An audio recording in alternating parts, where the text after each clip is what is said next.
What else could we add to this experience to make it even hotter?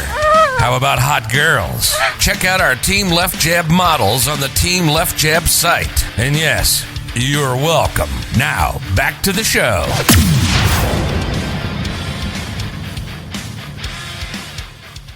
Great friend of Team Left Jab for years, Tony Myers, Chainsaw Tony, FMW Leatherface. How's it going, man? How you been? Been pretty good. How about yourself? I am still going, man. Still going. Stronger than ever. Yeah, I hear you. It's kind of hanging in there. You know, we're in the dead of the summer now, hot as hell every day, but, you know, still wearing the masks and just getting through each day one by one, right? Yeah, exactly. It, you know, the shore, no bars, no clubs open. You're on a public beach, neck to neck, you know, back to back with somebody else. I mean, it's not even the same. It's done until we could quarantine and subside some of this madness. But in the meantime, just still doing the thing, man. Still working 7 days a week, keep myself occupied. I hear you. Same with me. Now, you went to the beach, though, or are you just saying the beach is out there, that's what's going on with people like all over each other? It's a complete disaster, and every testimony from my friends is, yeah, we just wound up hanging out at my friend's house that night. And it's like, hell, you could do that. You could do that here and not blow $1,000 a night on the shore house. So, you know, even all the parties, just the mood, just everybody's attitude and coming back, because I'm like, yeah, I can't wait to get back down. And everybody that went down there is like, it's miserable. It's horrible. And the people that aren't wearing masks, if that's not bad enough, the people that are wearing masks are just like, ugh, you know, I mean, they're wanting to get a good tan, not have the mask tan line on their face. So. That's true. I never thought of that, a mask line. You know, you're sitting out there. So it almost is like, don't even bother going, just wait it out, right? Yeah, exactly. That, and look around on the internet to see what went viral this week of somebody else doing something stupid, you know. Oh, yeah. It's just one of those things. Lately for me, it's been a lot of Twilight Zone, and I watched a ton of old Beavis and Butthead episodes as they aired. Yeah. So, I'm a huge Twilight Zone fan myself. My whole life, I've watched that show. That's definitely my favorite. I love when they have the marathons on and everything. I even watched the movie from '83. Oh, that's a good one too. And looking.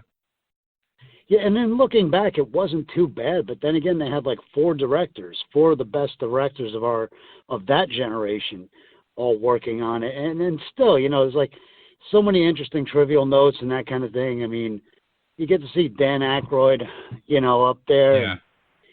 And, you know, it's just everything that came together. Him and Albert Brooks. I mean, it's you know, the narration that's done by Burgess Meredith, who starred in at least 3 or 4 episodes of the old Twilight Zone. But, yeah, I mean, nothing competes with just – it's almost like you have to use your imagination as you're watching along.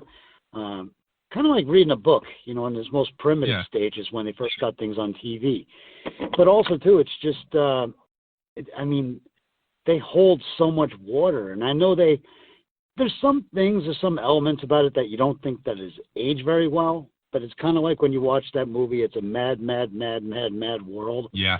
And you're like, yeah, but the psychology behind it and the thinking and the people, their interactions and the way that they're looking at each other, it's just fascinating. You know, it's the one thing time has not changed on things like that has been stuff like that.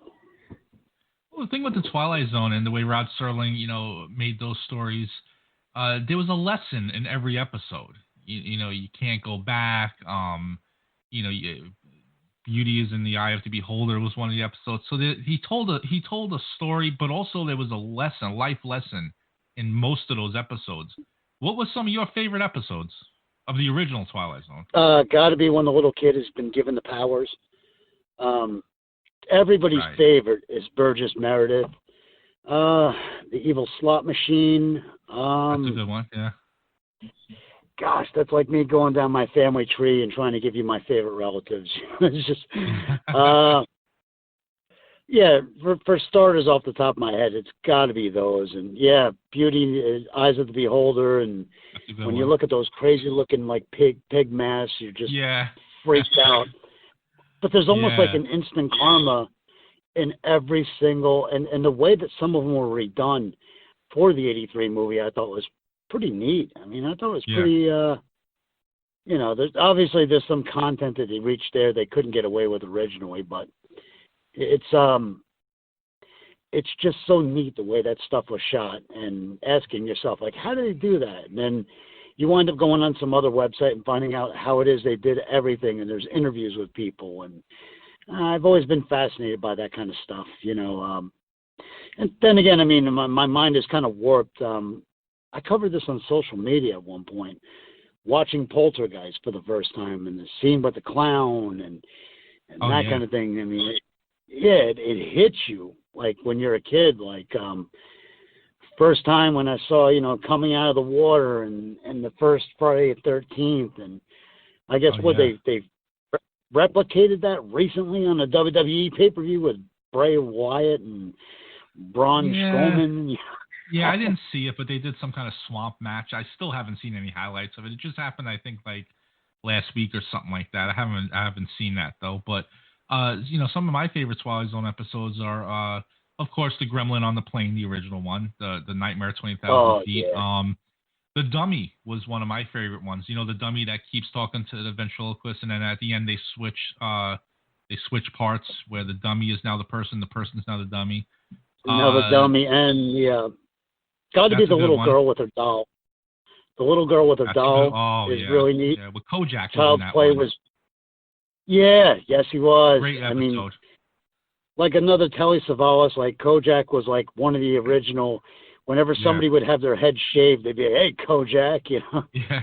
Another one that I like is the masks when the father's dying, and all his kids come over, and grandkids or whatever, and they're all they're not good people, and they're just waiting for him to die so that he could so they could get his inheritance, and he makes them wear those masks with all the the grotesque features on the masks, and then when they take them off at the end, they have those features on their face now, and they have to live like. My favorite one though, like that forever, rest of their life.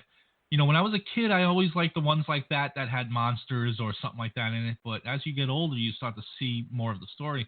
Walking Distance was my favorite one. That was the one where the guy he has car trouble or something like that, or he needed gas. And he gets in town. Yeah, he goes back in the town where he lived, and he sees himself as a kid. And the whole point of the story, as Rod Serling said at the end, is you can't go back. You could think back to your childhood and stuff like that, and enjoy the fond memories, but you can never go back. So it's amazing. Never go back. That series is just amazing. Yeah, you have to move on, and I almost wish that there were more and more and more like hidden episodes. I remember myself and my Uncle Ted had watched one, and he was like, that wasn't a very good one, and I'm like, yeah, but we've seen the one stinker out of how many?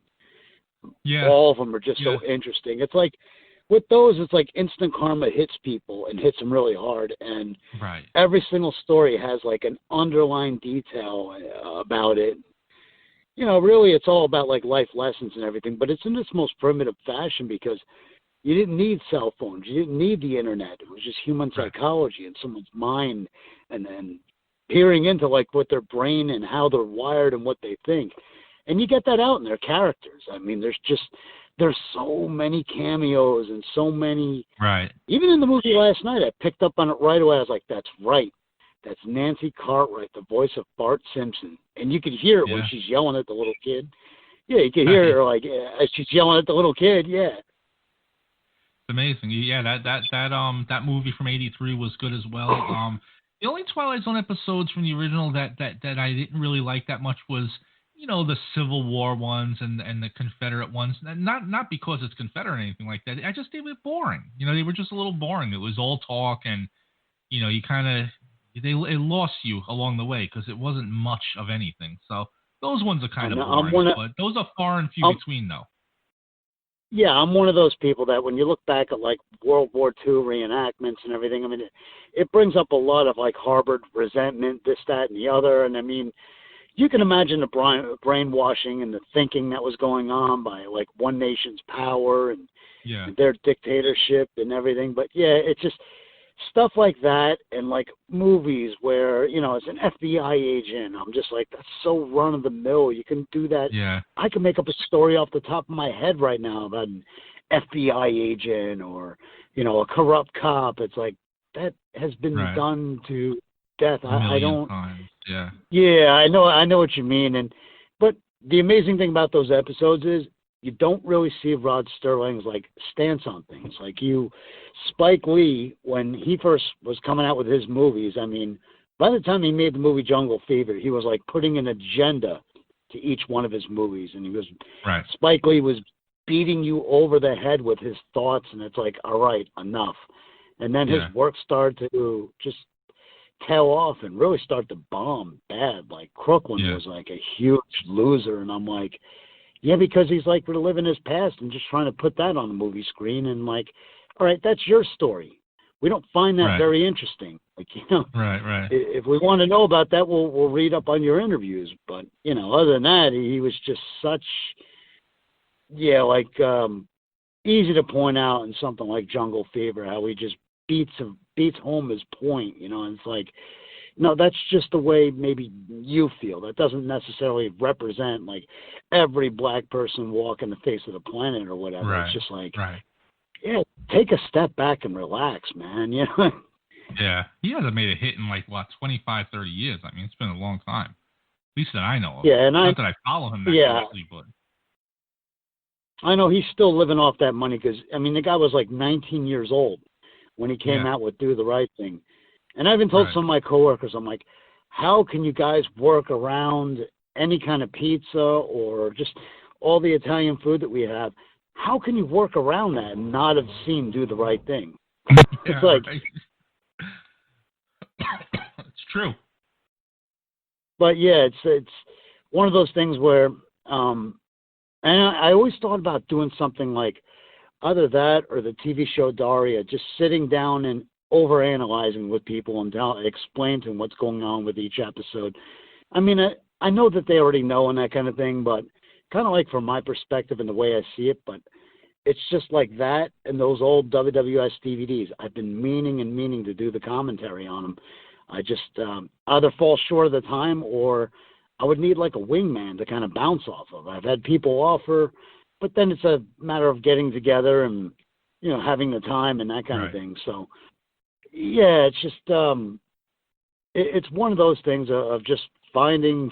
It kind of harkens back to the Burgess Meredith episode or time. Time enough at last. Yeah, and you know the funny thing about that episode is you have to take into consideration that he wasn't the most pleasant man. So in the end, it's almost like he got what he deserved. I mean, if you looked at it, he was a very, very selfish guy. All he wanted to do was read his book. It was all about him, his time, his reading. It was all about him. Exactly. I'm glad somebody else out there, you know, took that out of it too, that this guy was just he was miserable to his wife, who was miserable to him. He wasn't a very good employee if you look at it. And this guy just wished everybody away. He's kind of a selfish guy. And in the end, it's like, well, maybe he had that kind of coming. The thing that blows me away about it too is, for a TV show, they appeared like they were working with a huge budget. I mean, they built all kinds of elaborate sets to go along with the things they were. But I don't know if there's another little kid out there or somebody else that was growing up that didn't secretly, in some kind of weird way, wish there was a little kid, Anthony, that had those like majestic powers. That had those like telepathy powers. Yeah. And you see, even in that, by the end of the episode, like the kid learns his lesson of what's the good of having a bunch of wishes if, you know, you're still miserable anyway. You can have anything that your heart desires and you're still not a happy person. Like for him, that didn't make sense, but eventually, you know, he learns, he gets his comeuppance to realize he has all the power in the world, but there's nothing he does with it. Right. Yeah. That's a great episode. That's one of the most popular ones. Yeah. He's still not a happy kid. It's kind of weird too, because growing up, I always felt that like I kind of sort of looked like that little kid a little bit, so it was easier to put myself into his shoes in a weird way. Right. Oh yeah, As long as you didn't wish, your family pet and stuff to the field like he was doing. That's all. He just terrorized everybody. Everybody was terrorized of him. That was you're right. He was miserable. He was a devious kid. That's for sure. Yeah, and it's just like up until that point in his life of being a growing boy, he realized at a very early age he had these powers. But still, it's like for starters, he didn't use it for anything good. Right. He used it as being a selfish kid, and regardless of what he did to who and what, and even inanimate objects to change around him. In the end, the guy, it was just like one sad, morose, macabre little kid. It's like he didn't. And that's almost what would happen if somebody at that age was given those kind of powers. They wouldn't know the first thing to do with them to make anything better around them. Whatever they want, basically, at that age. Yeah, like a spoiled brat, Yeah.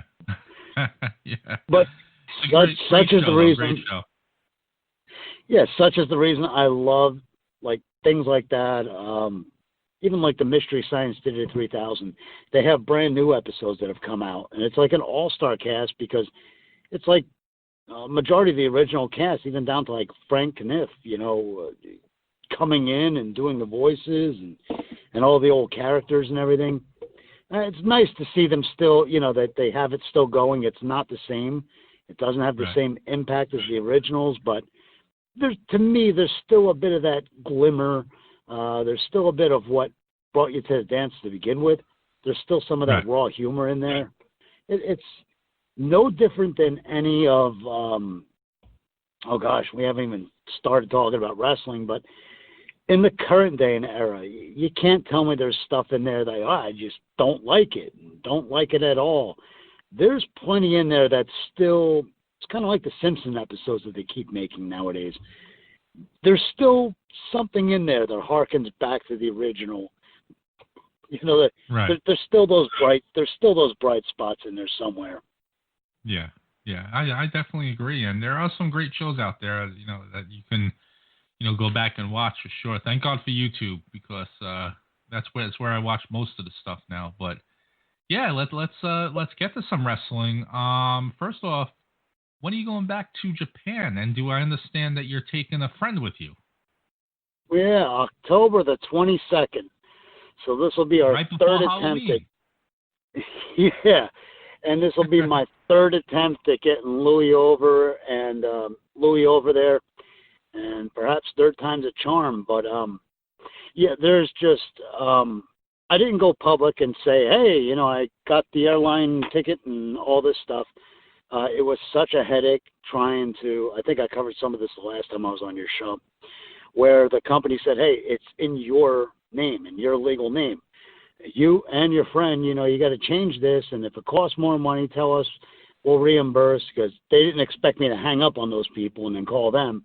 They know how it works and how difficult it is to get a hold of the people at Cathay Pacific. And at first it was an initial game of they put it off on the people, the subsidiary agency that got the whole thing booked, and I didn't talk to any of these people. The folks from the WWS office got me the tickets.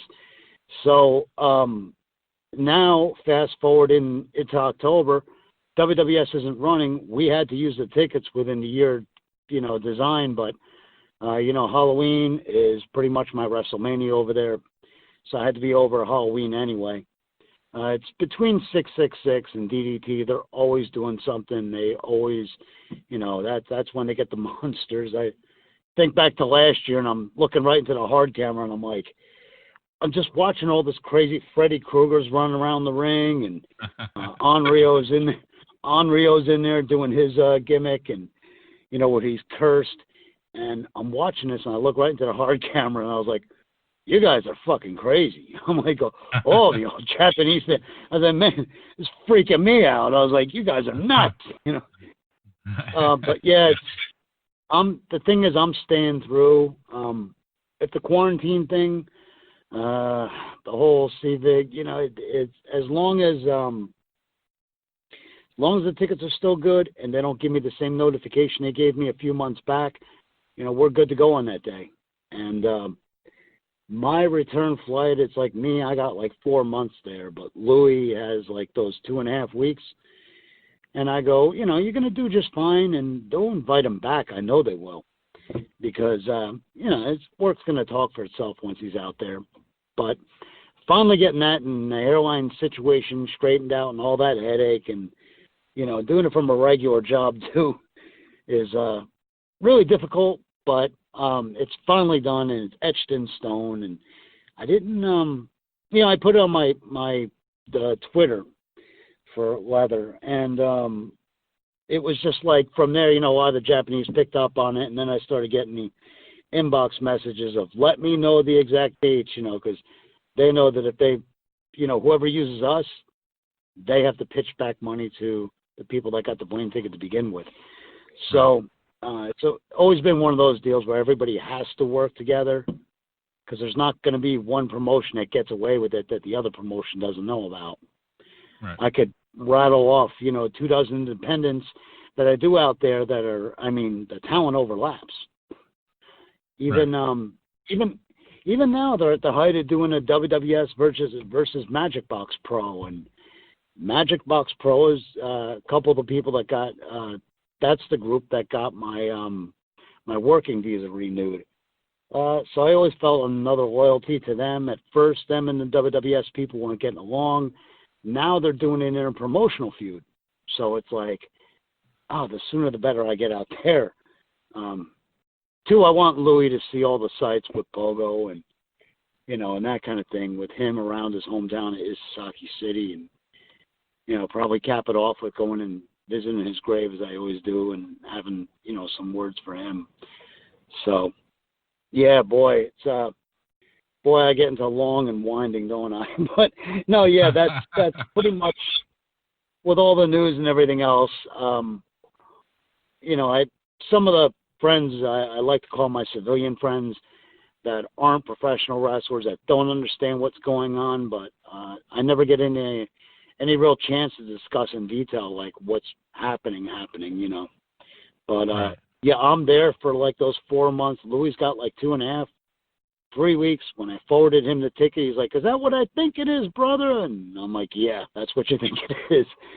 And so he got the news this past week. So, nice. So here we go again.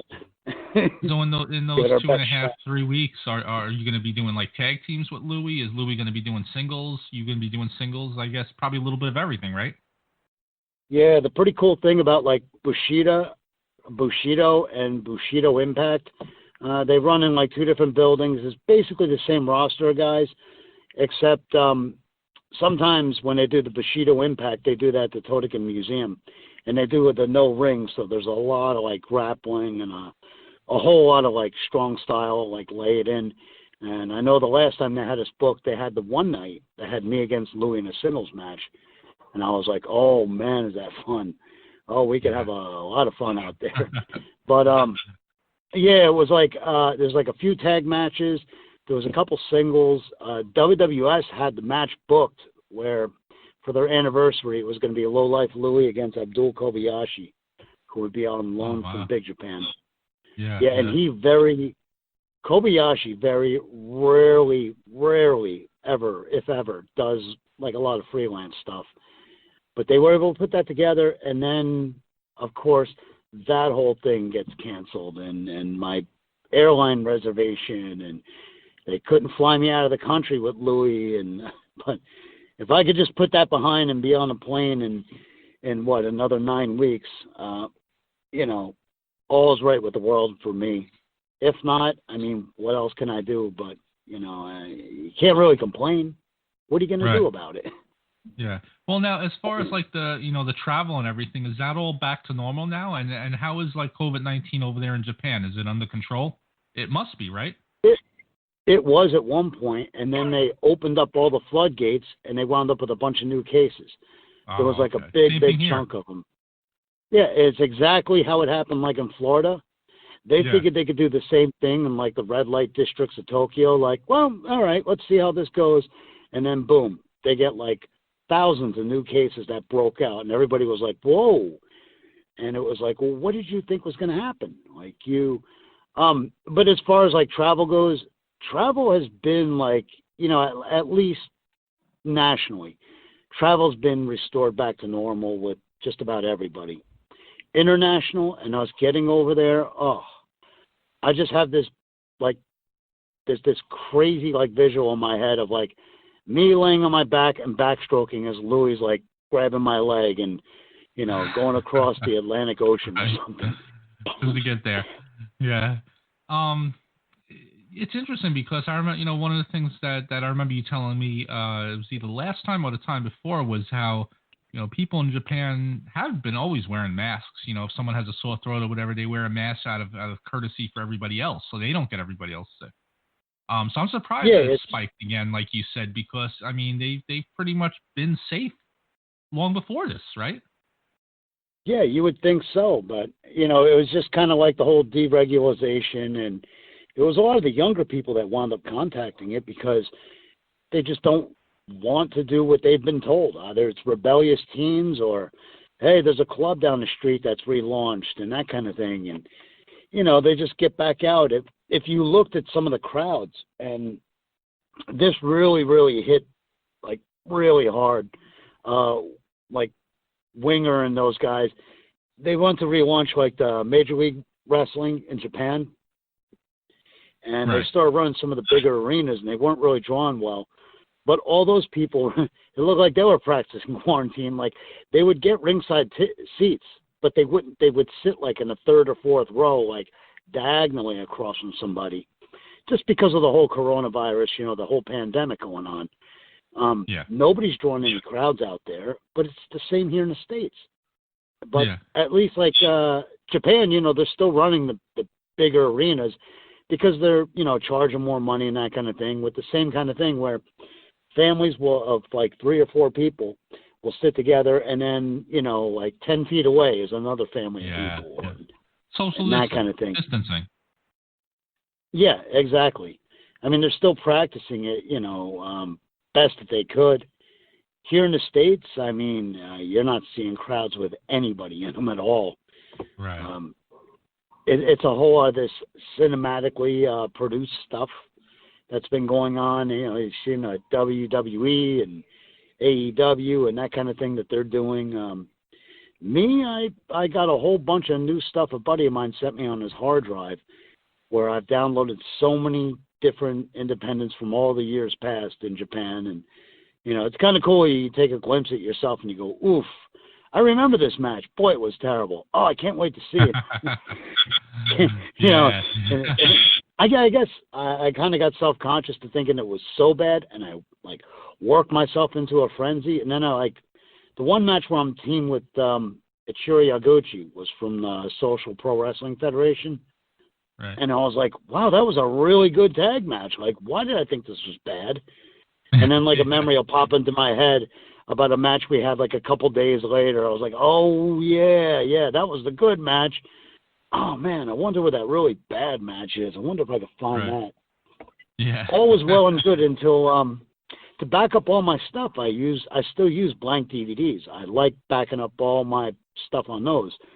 It was all good until I ran out of DVDs. Then it sent me on a wild goose chase of trying to, like, get to a store. Then I had to, like, go online and try to order blank DVDs. Right. You know what I find, not to cut you off, Tony, but you know what I find baffling now is, like for instance, last year I bought a new Dell computer because it was time to upgrade, and they don't even come with DVD players anymore, these computers and stuff like that. They just have the little thing on the side, for the little the CD-ROM or whatever for all your pictures and stuff like that. It's hard to find DVD players now. Yeah, and the specific kind that read, like, a lot of that stuff is files or like a download or something like that. So it doesn't play if you were to put it in a normal one.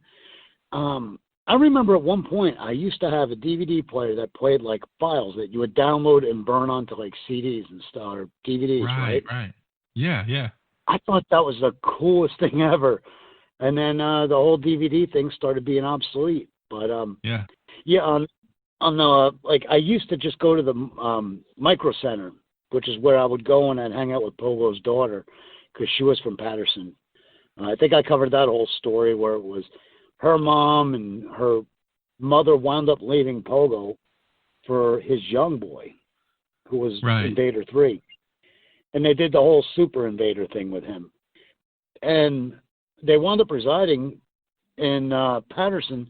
So whenever I was out that way, at that Micro Center place, I would pick up 100 DVDs, and I would pick up like 4 different spools of them, because they were only like $10 a piece for 100 DVDs. You know, they would just have them in bulk and everything. They would always be in stock. I tried to call their number to find out if they still sell them, and it was this crazy chase and this go to our website and all this other stuff. Yeah. But I got the DVDs ordered, so I'm gonna have all my stuff backed up. And my car didn't come with a DVD player. Yeah, I mean it's still, you can still get like a DVD player, but you have to get it off like Amazon or something. You're not gonna walk into Best Buy anymore and really get them. At least I don't think so. And I said, when the computers don't have a CD or a DVD player on it, you know that it's like really becoming obsolete. Yeah, that, and it's like CD players are no longer, like I have a 2019 Sonic, Chevy. Yeah. Before that, I owned a Smart Car. Smart Car didn't come with it. This car doesn't come with it. So it's like, I think the whole CD thing, which, I can see that because music is so popular now to where, you just download everything.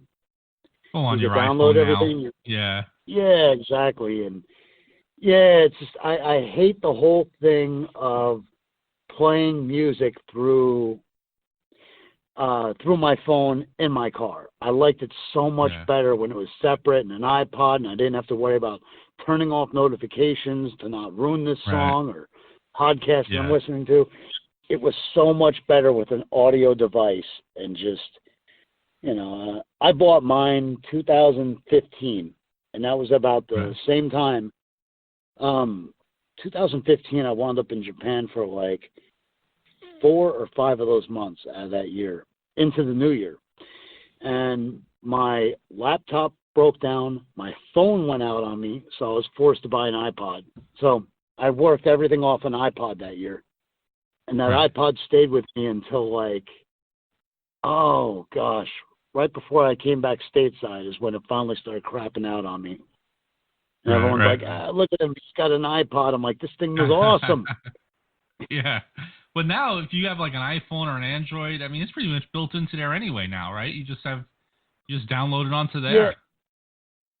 Yeah, my only problem with that is, like, as far as my car goes, if you don't cut off the notifications, every time someone texts you or messages you, you'll be listening to a song, you're like, oh, yeah. I mean, you're always interrupted by something. Yeah, exactly. You hear that in the middle of your favorite song, you're like, no. Right. Or a song that you found you don't want to shut off the notifications, but you don't want to have it interrupting either. So you don't want to have to do that every time you listen. Yeah, and it took one of my coworkers, like this 21-year-old kid, was like, oh, I could do that. And he did it in like 5 seconds. He hooked it up to my car. I'm like, it's amazing. Like, I tried giving him money. He was like, no, I don't. Yeah. He's like, come on, it took me like 5 seconds. I'm like, yeah, it took you 5 seconds. It would have taken me the rest of my life to figure this out. Yeah.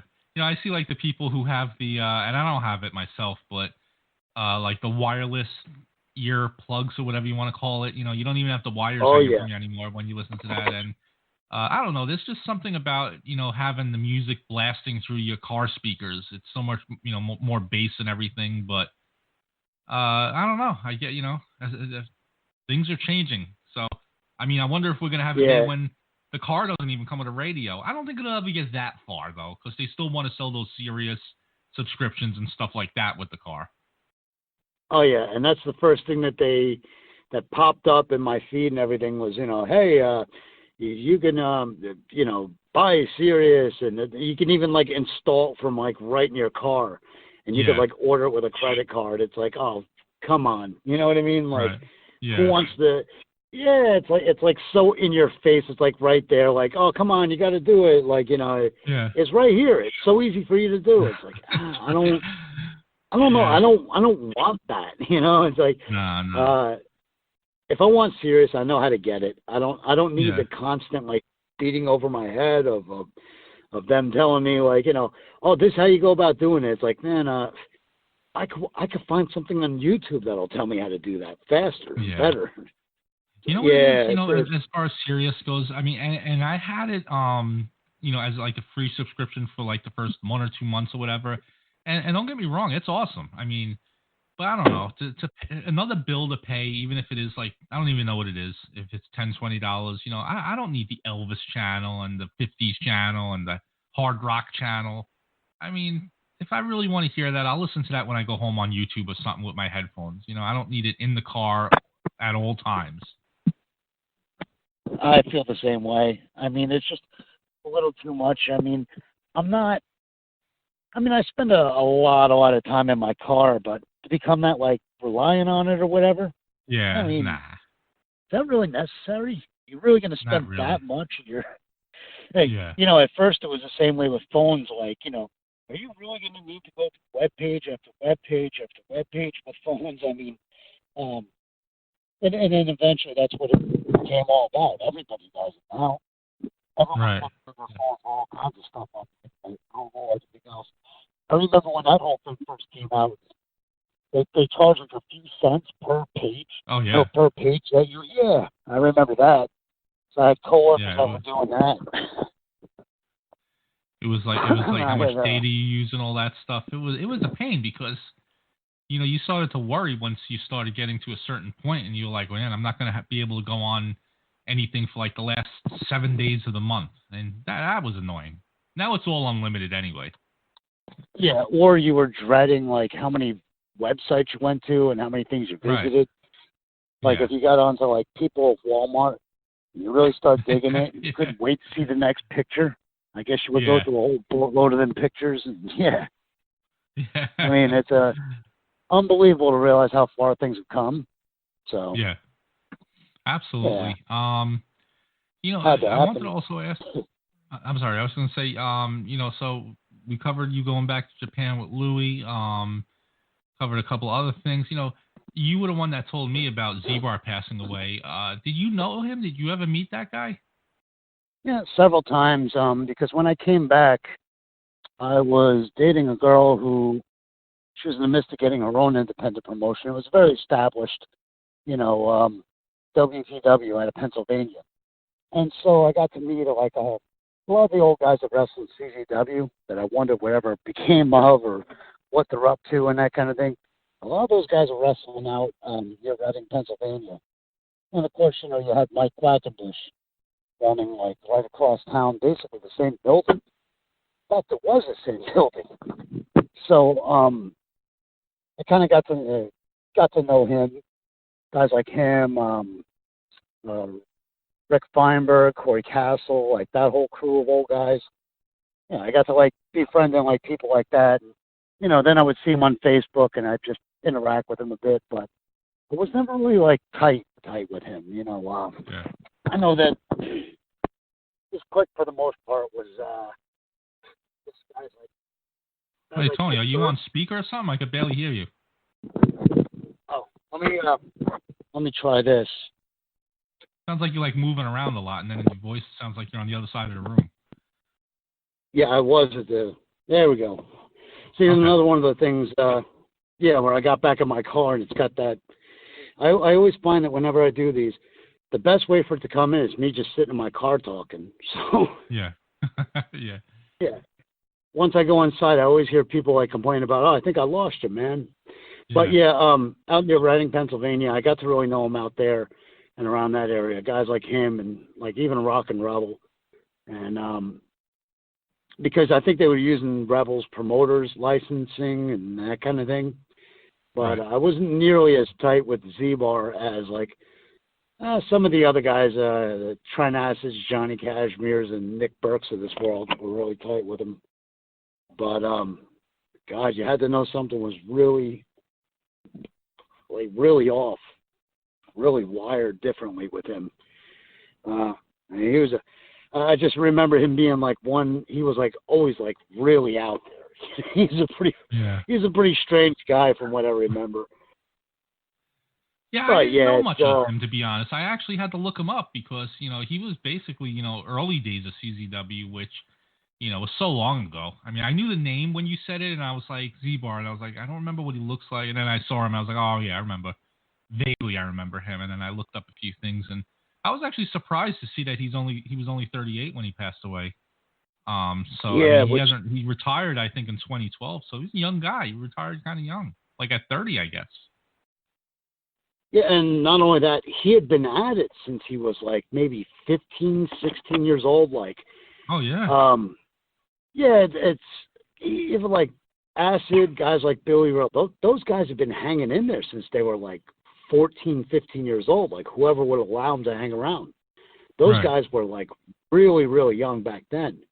They were around my age when I first discovered that, hey, I could stand around here and collect ring jackets, and hey, maybe Right. one day I could wrestle on a, maybe one day they'll throw me in there for a battle royal or something, or, you know, you felt great because you helped out wrestling in some kind of way, you know, even when you were just a kid.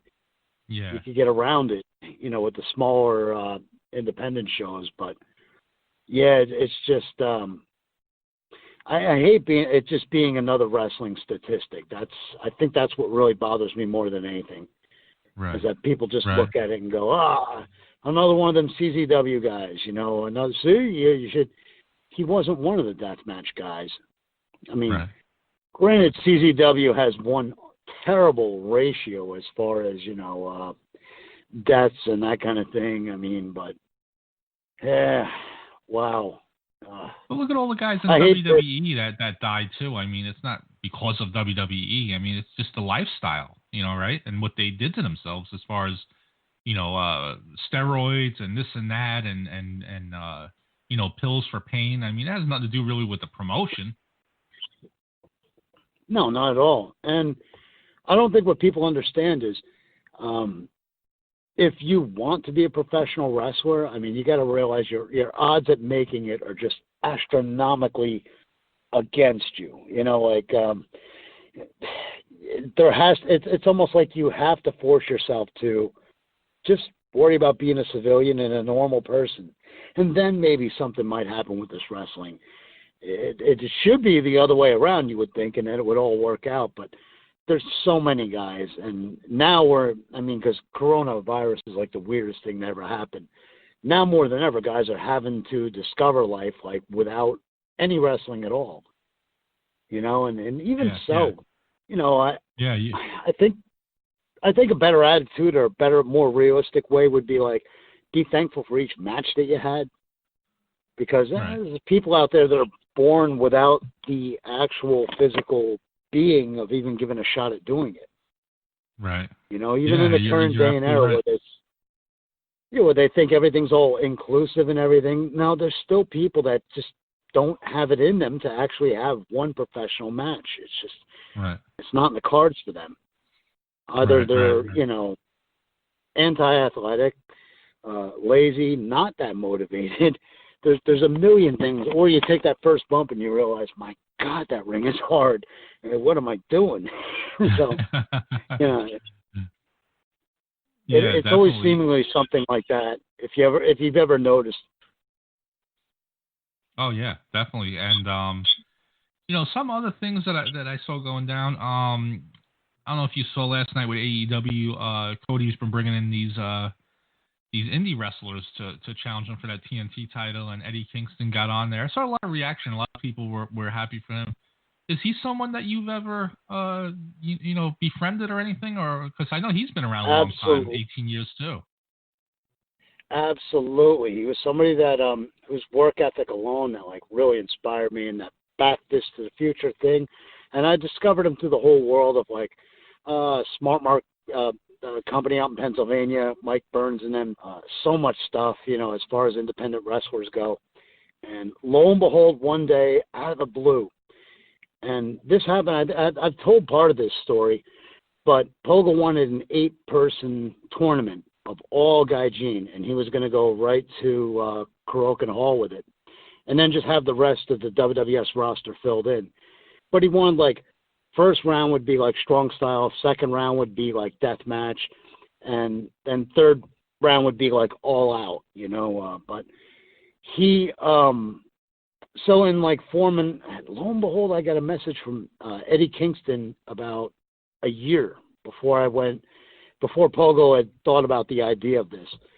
And unfortunately, when he passed away, Kingston, Chris Dickinson, Chris Kewing, Aaron Bradley, these were all the Louis, these were all the names that were slated to be in this tournament, because I was high on Kingston myself. And, it's kind of weird how I developed some kind of friendship with him. Just at first it was just messaging back and forth, and eventually I would have to call him to tell him, like, all the details, when WWS is running, what happened, what's the latest, and then the untimely death of Mr. Pogo, and the whole concept of the tournament was just forgotten about. But I always loved, more than anything, Kingston's promos, because, he's not pulling any punches. I mean, that's him. So right. I was always a big fan of his work. And, you could say whatever you want to about, but the cosmetic look of, and I'm like, nah, he's so raw that you couldn't take a guy like Kingston and give him a jacked up body. It just wouldn't fit him. It wouldn't fit anything he's about. Yeah. But yeah, it's been. He's got that Savio Vega look. Yeah. Yeah, he's so much more different than just a run-of-the-mill average independent guy. I think not just because of the entire, he's different and he definitely stands out, but the work alone that he did for years and years, and then it's like here just recently, it's like between Impact and then right after that AEW, it's like, wait, people are just seeing this now? Like he did some stuff in Ring of Honor. He was in Jakara, seemingly forever. And I guess Chikara is another one of the people that bit the dust with the speaking out movement, huh? Right. But yeah, Eddie was a guy that I myself wanted to see over in Japan. And he had been there before, because one of Pogo's things was he goes, look, don't go getting a bunch of guys that dropped out of like the All Japan Dojo or whatever. He's like, I'm talking about guys that aren't like big names here that are gaijin. He said, because he basically wanted to come out of nowhere, like, who the hell are these people, and why are they wrestling this good? And that was his idea, to bring in more and more foreigners, because I spend a solid 4 or 5 months out there, and I would be the only foreigner on all of his WWS cards. Right. And half of that time I was pulling double duty under a mask and another gimmick. So. Right. Yeah, I mean, Kingston's gotten a lot of good feedback on his promo last night that he did on Cody, so we'll see. Maybe AEW keeps him around. It'll be interesting. And you brought up the speaking out movement. Did we talk about that last time, or did that happen afterwards? I don't think we did, right? It happened like right afterwards, I believe. Right. And okay. Just somebody sent me a link, and I go, I don't know. I'm gonna have to probably dissect it and chop it up, but to sit and listen to Joey Ryan try to defend himself for like 60 minutes. It's an hour. Yeah. I saved it on my computer. I said I am going to listen to this, but I haven't listened to it yet. I don't know if I could sit there, and not even the content. I just don't know if I could sit there for an hour listening to him, because I kind of know what he said, because everybody was like, he's basically just defending himself. It's like, okay, but is it worth sitting here an hour though listening to? But when you got 16 counts pressed up against you, look, wrestling has always been sleazy. There's always been rats. Right. There's always been this, that, exactly. and the other. But yeah. It never had to be forcible. I mean, a good friend of mine lost his dream job with WWF back in the day because he was a part of something in a hotel with Jimmy Del Rey and Tatanka, and it was a mentally handicapped girl, and they like dumped shampoo in her head and shaved half her head, and the ones that were there to eyewitness this, like everybody was fired. Right. So I think I remember hearing about that actually. Yeah, it's just a crazy situation. But so there's always been that element of sleaze and guys sleeping with rats and this, that, and the other. But you got to know in this day and era, especially with screenshots and that kind of thing, you're a sitting duck. Right. You're busted. Why would you even bother? I mean, I've been no angel in Japan, and there's stuff out there on the internet, about me. I can confirm and I can deny, but I never forcibly had to do anything. Right. It was like back in the day, if the Japanese saw you and the sponsor took you out after the party and there's a bunch of rats there, it's like you just pick one and yeah, this one's cute. Come on, Yeah. And if you didn't seal the deal, then everybody couldn't wait to see you again just to give you shit about it. Yeah. But with this, what like these guys, me, though, it is, and not to cut you off, Sonny, but it baffles me that like the amount of wrestlers, female wrestlers that are saying this. It's not like it's just a bunch of random girls, Because like you said, you don't know which ones are rats, you don't know which ones are actually, been abused or whatever you want to call it. But I mean, the amount of wrestlers who have done this apparently with female wrestlers is just like strange. I guess maybe it's always been that way. I don't know. I mean, did they not think they were going to cross paths with him, or the girl would quit the business because this guy shot her down, or right? I mean, some of the women though that are in there, and I understand, everybody wants that affection and adulation, and maybe some of the girls are, smitten by some of these guys that put in the work, but some of these girls are just about as bad as the accusers. I mean, and they don't like getting that label of being a rat. And it's like, look at the situation, look at the position you put yourself in.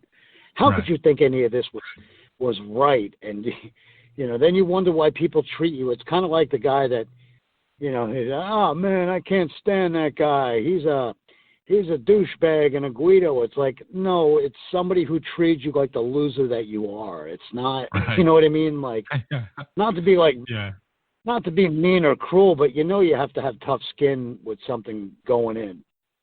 I can remember, here's a good name to drop. Sonny Kiss started out at a place that's like 10 minutes away from where I live right now in Jersey. And I just remember thinking, man, he's just, no matter what, he's going to have to take things in stride, because if he starts to get noticed or starts to get ahead, there's always going to be somebody sitting there going, it's probably some screwy things going on with him and the promoter or him and the booker or whatever. Right. And I remember him coming to me with a couple of stories of, dude, this guy's married and he wanted a threesome. And I'm like, make sure stories like that don't get out, because that could really come back to bite you in the ass. Like keep the names, otherwise, believe me, you're going to run into these people again, and it's not going to be pretty. It's just, maybe the guy wants his life private or whatever. It doesn't make it right that he, the whole Jim Cornette thing. It's like, come on, we knew for years stuff like that was going on. It's not to the degree that people are like, oh yeah, he said if you didn't go with that, you wouldn't get a spot. They didn't pull that off for years and decades, like it's being made out to be.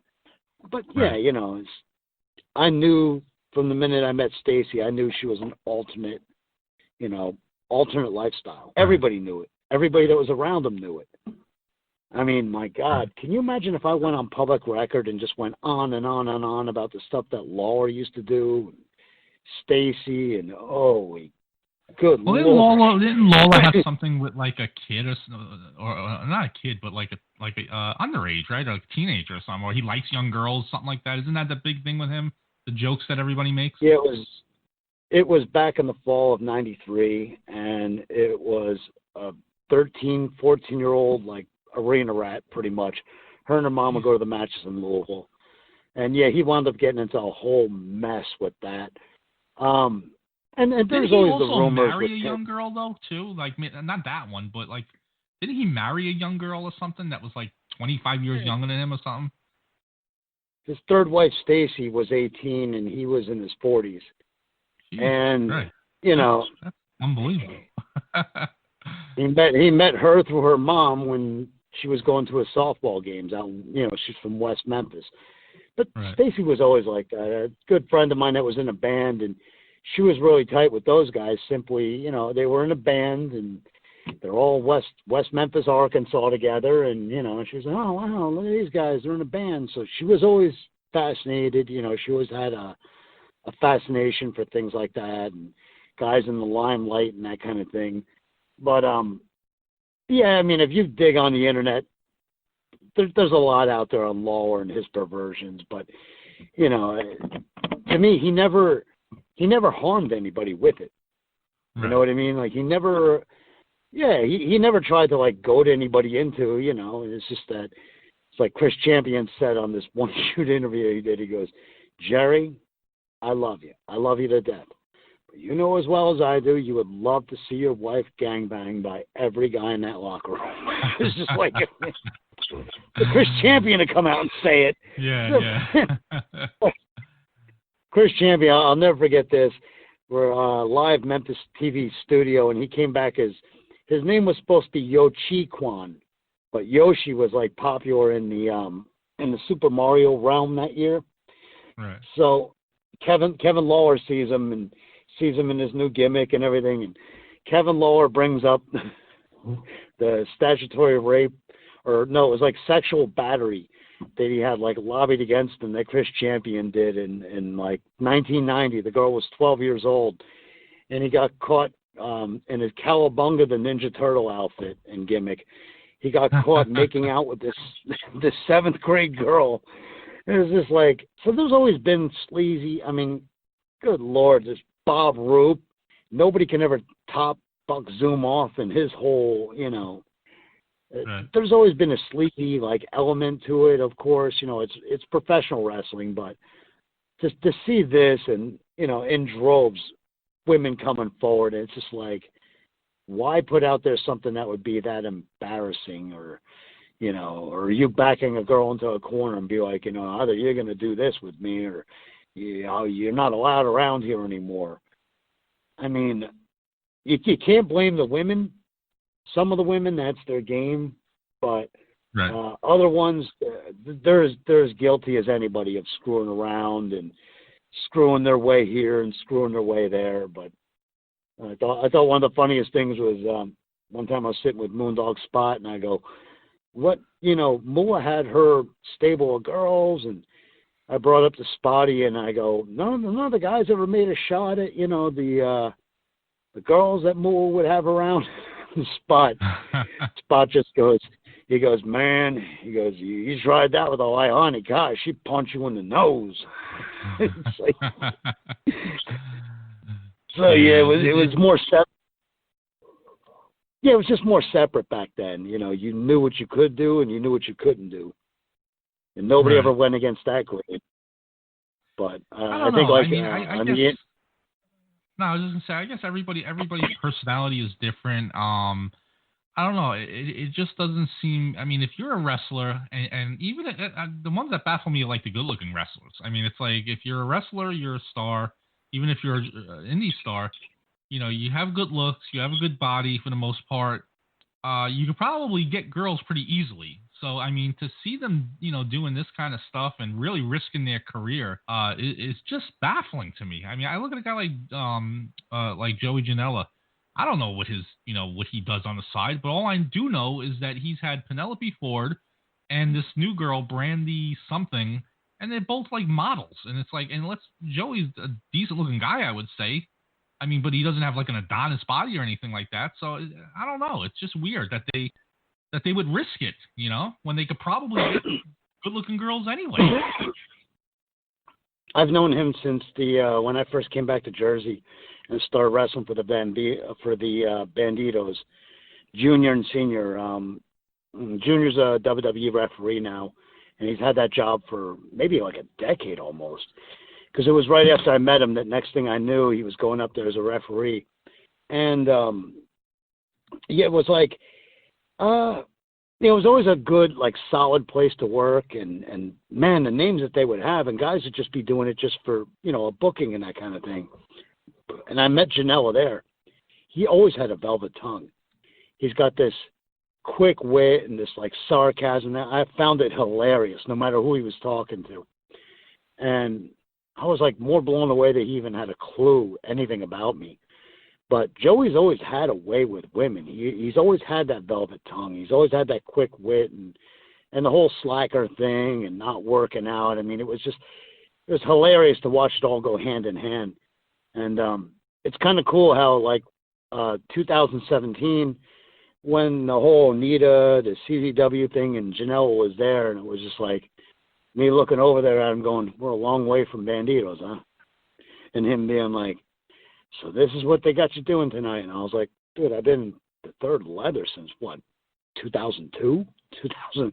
I was like, but he could easily get away with saying that to me. Anybody else, I'd be like, hey, what's that guy's problem? But, yeah, it's because of the way that Joey comes off, and I don't know if I've quite hit it on the head with him, but he, it's the way that, it's the way he carries himself.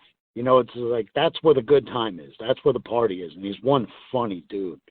yeah. I mean, in a dry humor, blurted out at you kind of way. I mean, I've always been fascinated with the guy. It's good to see him. And like, first time I saw Sonny Kiss, I was like, how come this guy hasn't been picked up yet? And then I realized he hadn't had any kind of guiding light. He hadn't had anybody, he's had guys that, he needed a ride up to the wrestling school, but he didn't have a real mentor, I don't think. It wasn't until he got to like AEW that they kind of took him under their wing, and they were like, oh, here's what you do here, here, and here, and here. And I know right now he's like just over crammed with knowledge in his head of what to do, and I mean, there's no way you could surround yourself with the talent that he surrounded himself with in AEW and not learn anything.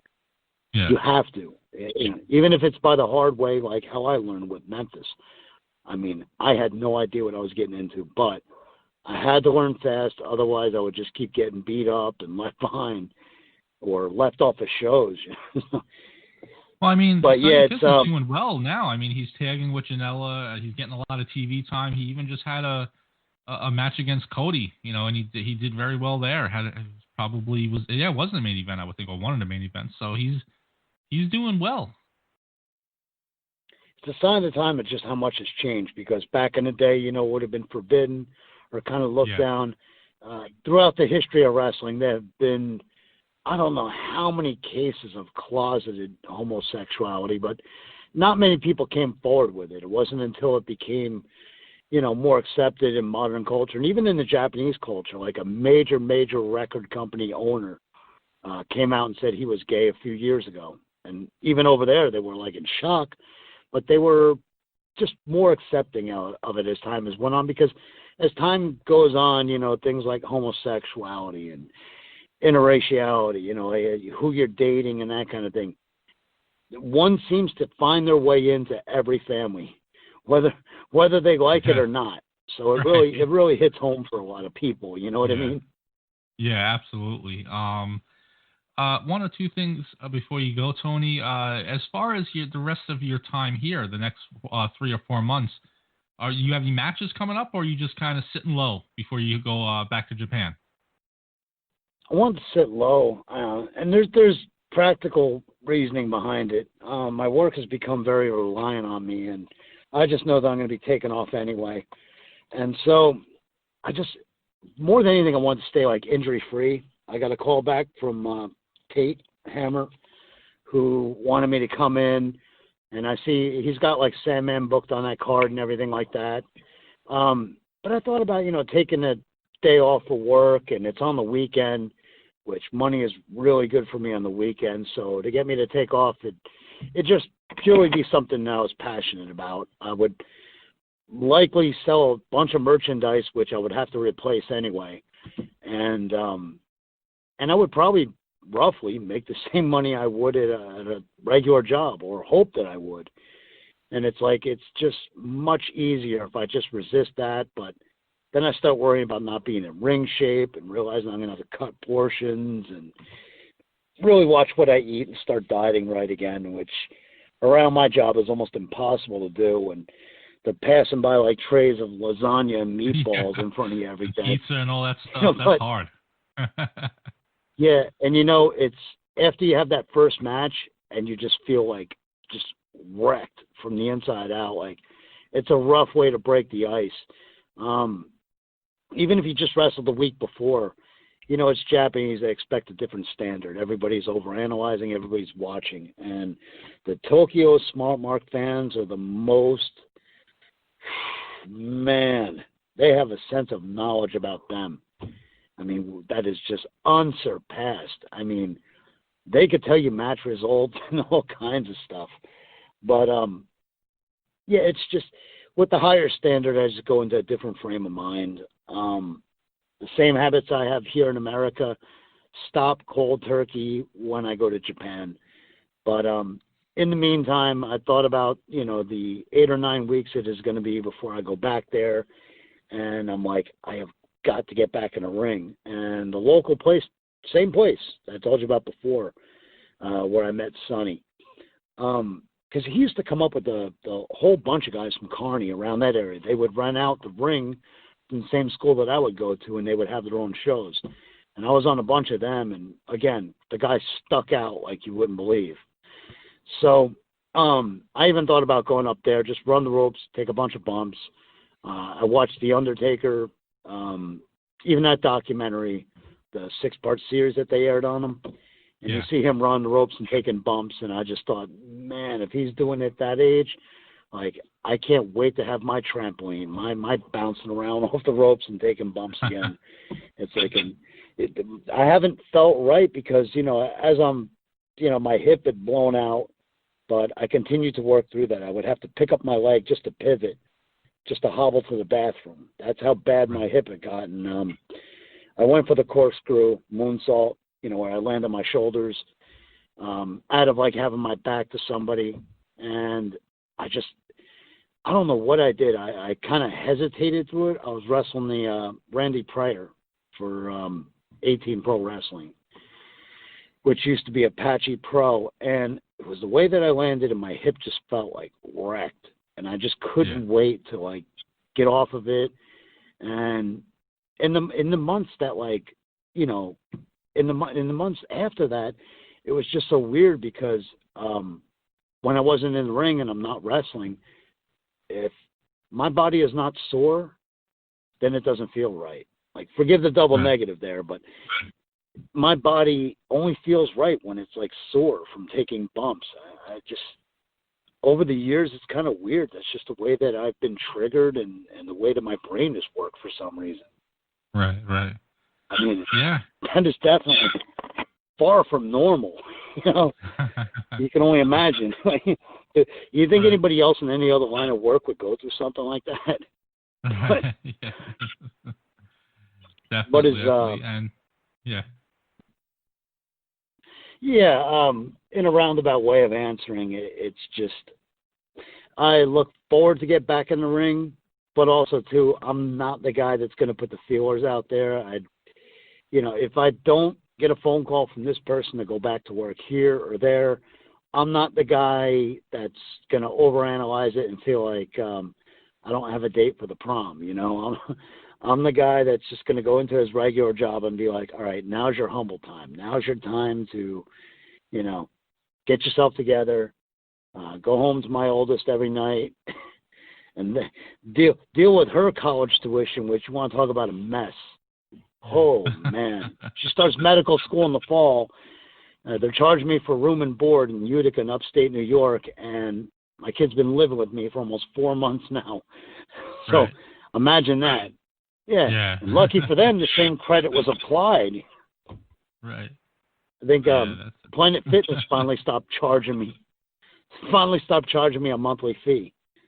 Wow. So, yeah, it's in the meantime, just have a normal, regular life, especially during this quarantine thing, because I was booked for so much stuff, and it was just like one after another was, and I can understand their feeling of, hey, we can't run. I mean, what do you say? No, keep running, man. Don't worry. You'll sell enough downloads. Right. Yeah, the whole world is upside down right now, and hopefully, in the next couple of months, it gets a little better. I don't see how it will, but until that vaccine or some kind of therapeutic thing is out there to help, I mean, it's not just, if anything, it might get worse when it gets colder, because now you're going to have the regular flu showing back up like it always does. People with regular colds on top of that, and now the coronavirus, and everybody's going to be panicking because nobody knows which one they have because it's all the same symptoms. So I don't know. I'm preparing myself mentally for a lot of chaos and a lot of people not wanting to go to work. That's going to happen again, I think, and maybe even a lot worse. We'll see. Yeah, really good point you made, and you worded it much better than I thought about that too. Like as soon as the winter comes around, people start getting runny noses, start sneezing. Oh yeah. Other people are just like, "Oh, man, get them tested. Oh my God, cover your mouth," and that kind of thing.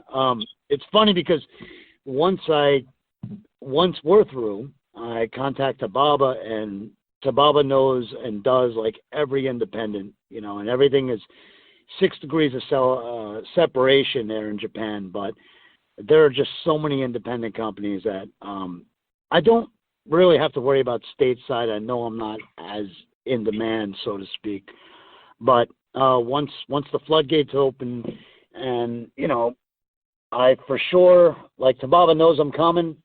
I gave the exact date. Now he's trying to work out what bookings and where, because once I start getting booked, I could double book myself, but then that's where the real tough thing comes in, because then you have to figure out where you are on the card here and how you could get to that venue, and it's a big headache. Of course, it's worth it in the end, but there are just so many independents that I'm looking forward to going back to over there, and I've been given the green light with the plane ticket and everything. This could happen again, just like it happened before. But I don't know. Got to keep my head up. Everybody needs that thing to keep them still going. I mean, everybody needs that, and this is mine. Just counting down the time in the next 8-9 weeks or whatever it is, to realizing that hey, it's not only about me. Now I got to, Louis coming with, Louis, I told all those guys, I go, hey, you got another American here now.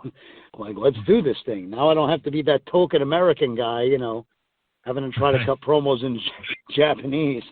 Now you have another authentic American. And this one doesn't speak Japanese. Right. I could just, it was so funny looking at him on a poster for Bushido, for Impact, and then realizing that, Hanawa wrestles there all the time. He's the owner of Hentai. So it's like, wait, if Louis gets around that, and this is what I wanted to tie in before, was all the perversions and everything here stateside, until anybody's been around Hentai Pro and seen the sleazy Japanese indies, and I think I might have covered this before, where like the winner of the match is the guy that got kicked in the balls the most time before he dropped. And then the winner of the match gets to choose the girl that he wants to perform oral on. This really happened. I have it on video. So taking them around to places like that and letting them see, just what else is out there. But how is it that the Japanese can function in that society and there not be a million scandals that broke loose on the movement, the Me Too movement, the speaking out movement in pro wrestling and everything?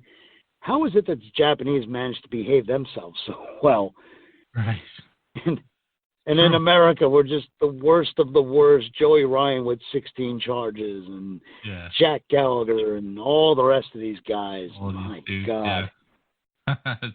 Yeah. It's different, that's for sure. There's no control over here at all. But Tony, I want to thank you for coming on. We still got 2 or 3 more months with you over here. I have to see how we could do this when you're in Japan. I'm not sure, if I could record it, off of like Facebook or something. But we'll worry about that when that comes, though. Facebook, or I would imagine like a Skype. I've done that before. Skype is... Yeah, I might try Skype. That was always Pogo's main thing, him and his girlfriend, and that's my kid's thing too. And I had done another podcast where a guy had called me, Skype and that kind of thing. And to, the Japanese I deal with, the guy from Muto Pro, or Muteo Pro.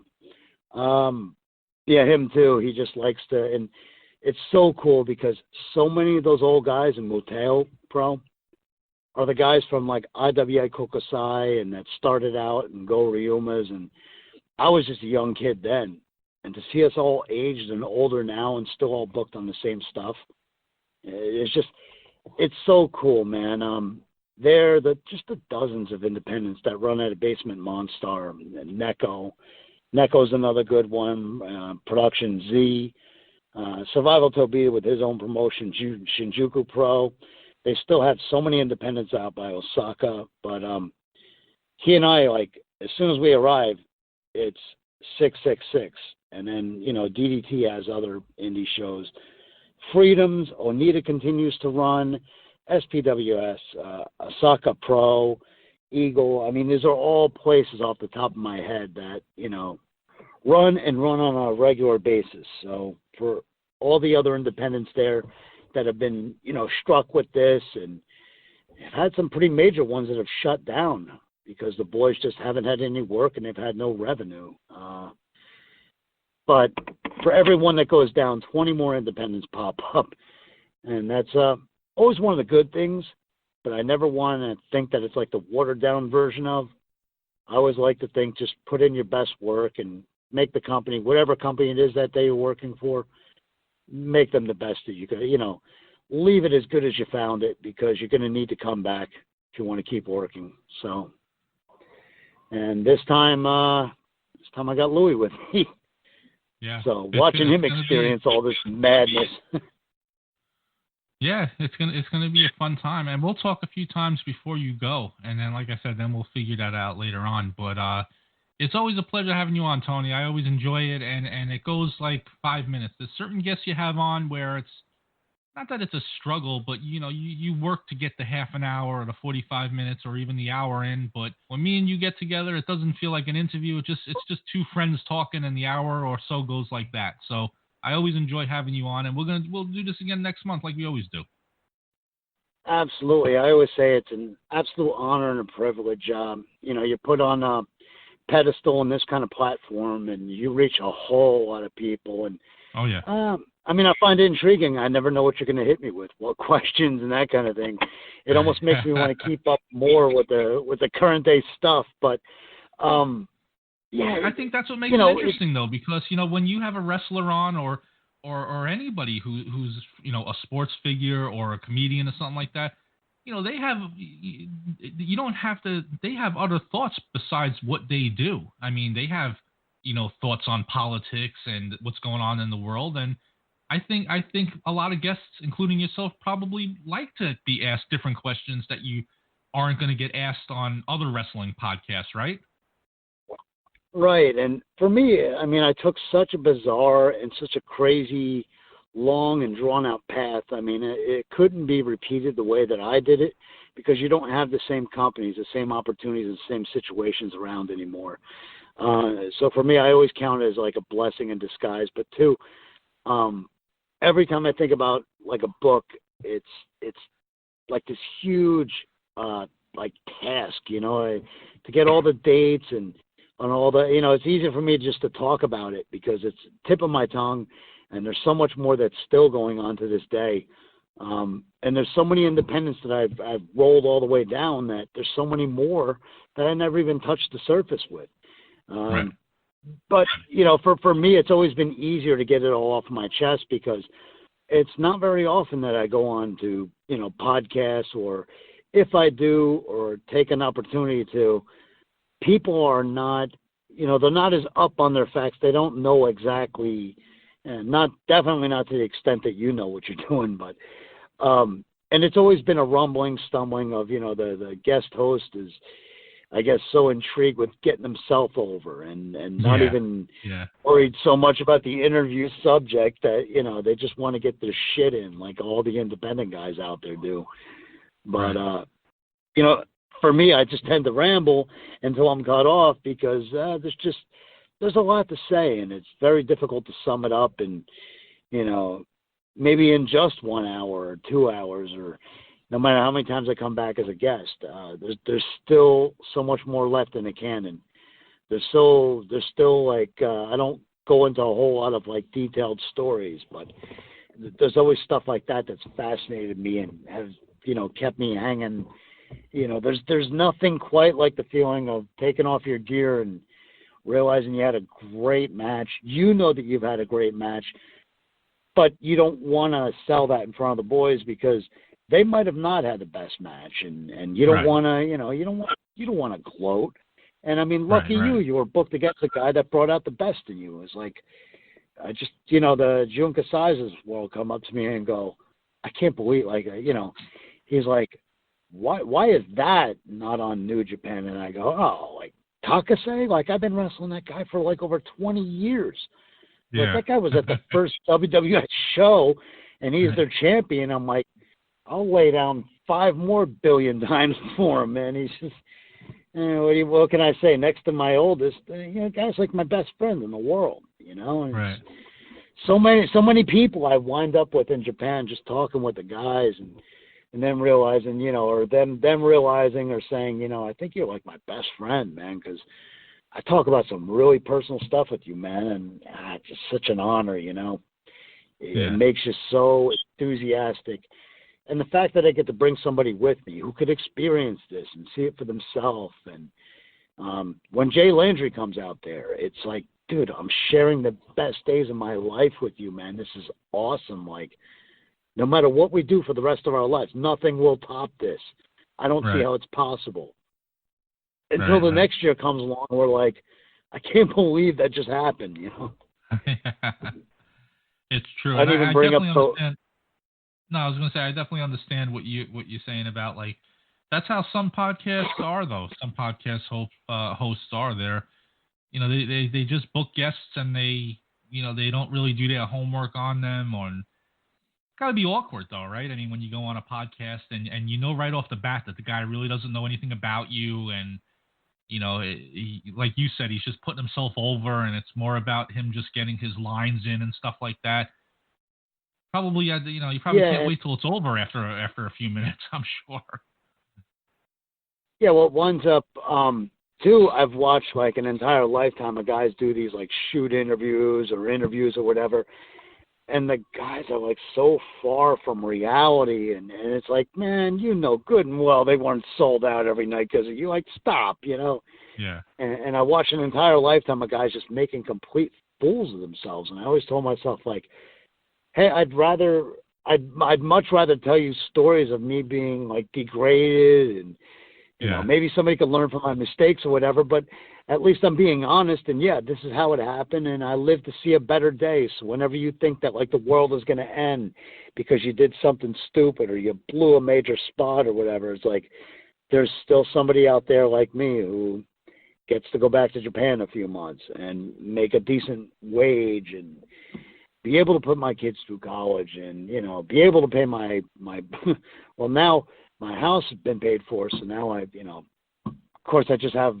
property tax and stuff like that at the end of the year. But, it's always been like my thing to not, and I hope this makes like sense to you, is not be one of those guys that are like so far from reality. I'm not going to sit there. I'm not the guy telling you that, oh yeah, I wrestled the Road Warriors, like in Japan. No, the closest I got was when Animal came to Todoken and they needed somebody to translate into Japanese some of the stuff he was saying. I didn't wrestle any Road Warriors. I didn't wrestle Hanson and Brody, and I was lucky to sit with Terry Funk for 20 minutes one time. It's like That's me, not the guy that, me and Terry Funk didn't sell out FMW together. Right. No. It's like, it's far from it. Yeah. Well, like I said, Tony, it's always a pleasure having you on, and we'll do this again next month. Look forward to it. Yeah, I truly do appreciate you for everything, for all that it is. It's very good getting it out, and look so forward to coming back and doing it all again with another update and the latest what's been happening with, and more excuses as to why you don't see me on the why you don't see me doing customs wrestling. Thanks a lot, Tony. We'll talk next month. I hope it was, man. Thank you so much again. You take really good care, okay, Sam? You too. Thanks, Tony. Thanks again, all right. You've been listening to Team Left Jab Midnight. Check us out every Sunday night at midnight. And don't forget to check out the other great shows on the Team Left Jab United Radio Network. All ways to listen and links to the site are at linktr.ee/Team Left Jab. Thanks for tuning in and supporting Team Left Jab.